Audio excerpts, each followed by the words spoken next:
Praise the Lord everyone, सबको जय मसीह की।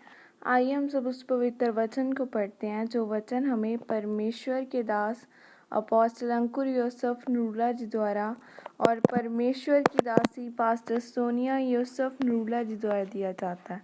आइए हम सब उस पवित्र वचन को पढ़ें कि परमेश्वर के साथ विश्वासघात न करें।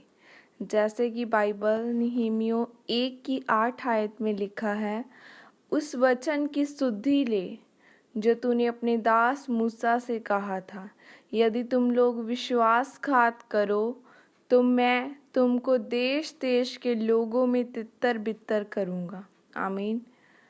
मेरे प्रियो, परमेश्वर ने आपके लिए एक महिमामय स्थान रखा है और परमेश्वर चाहता है कि आप उस स्थान तक पहुँचे, लेकिन आप तब तक उस स्थान तक नहीं पहुँच सकते जब तक आप पाप को छोड़कर परमेश्वर की ओर नहीं मुड़ते, क्योंकि जब आप पाप में होते हैं तो आप परमेश्वर के विश्वास को तोड़ते हैं और उसके साथ विश्वासघात करते हैं।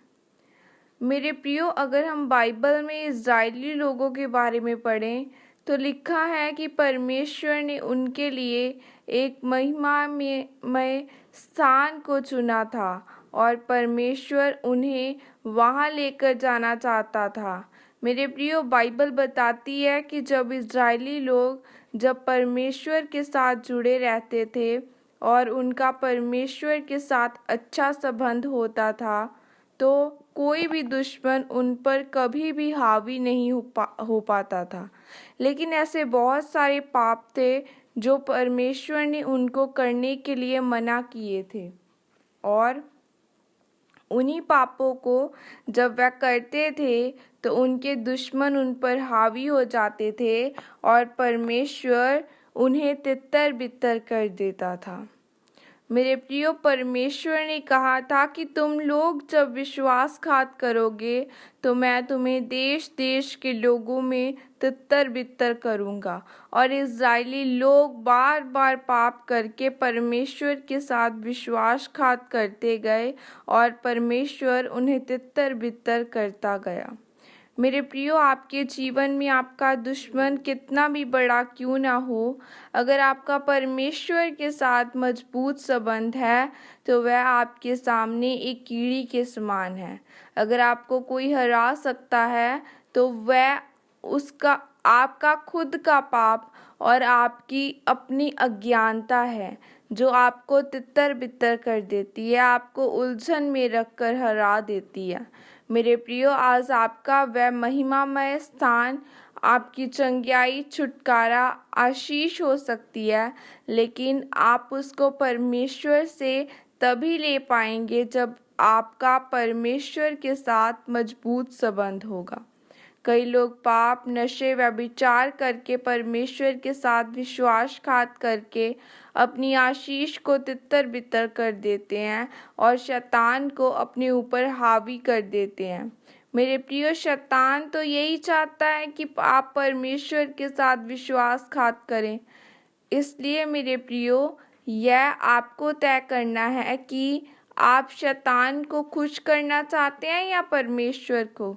जब आप परमेश्वर को खुश करेंगे, उसकी हजूरी में रहेंगे, परमेश्वर के साथ धोखा नहीं करेंगे, यानी पाप में नहीं जाएंगे, तो परमेश्वर आपको उस महिमामय स्थान में ज़रूर लेकर जाएगा और आपको आशीषित करेगा।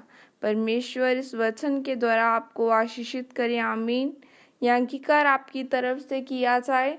सर्वशक्तिमान परमेश्वर, मैं इस वचन के लिए पिता आपका धन्यवाद करती हूँ। पिता, मैं अंगीकार करती हूँ कि मैं हमेशा आपकी हजूरी में चलूँगी और कभी भी आपके साथ धोखा नहीं करूँगी। पिता, मैं आपकी मर्जी को अपने जीवन में पूरा करूँगी। प्रभु यीशु मसीह के सामर्थ्य नाम में मांगती हूँ। आमीन। आइए मैं आप सबके लिए प्रार्थना करती हूँ। सर्वशक्तिमान परमेश्वर, आज के दिन के लिए खुदावना मैं आपका धन्यवाद करती हूँ। पिता परमेश्वर, आपका वचन कहता है यीशु मसीह के कोड़े खाने से तुम चंगे हो चुके हो। ऐ मेरे जिंदा परमेश्वर, मेरे साथ जुड़ा हर एक बीमार चंगा हो चुका है पिता परमेश्वर। इन सब को आपके सामर्थ्य और पवित्र हाथों में कवर करती हूँ। आपकी सामर्थ्य इनकी जिंदगियों में जाए, इनके जीवनों में जाए, आज इनके जीवन बदले खुदा बना। इन सबको आपके सामर्थ्य हाथों में कवर करती हूँ। आपकी आशीष, आपकी बरकत आज इनकी जिंदगियों में जाए। शैतान की कोई भी योजना खुदा बना इन लोगों की जिंदगियों में काम न कर सके। प्रभु यीशु मसीह के सामर्थ्य नाम में मांगती हूँ, आमीन। सबको जय मसीह की। God bless you all.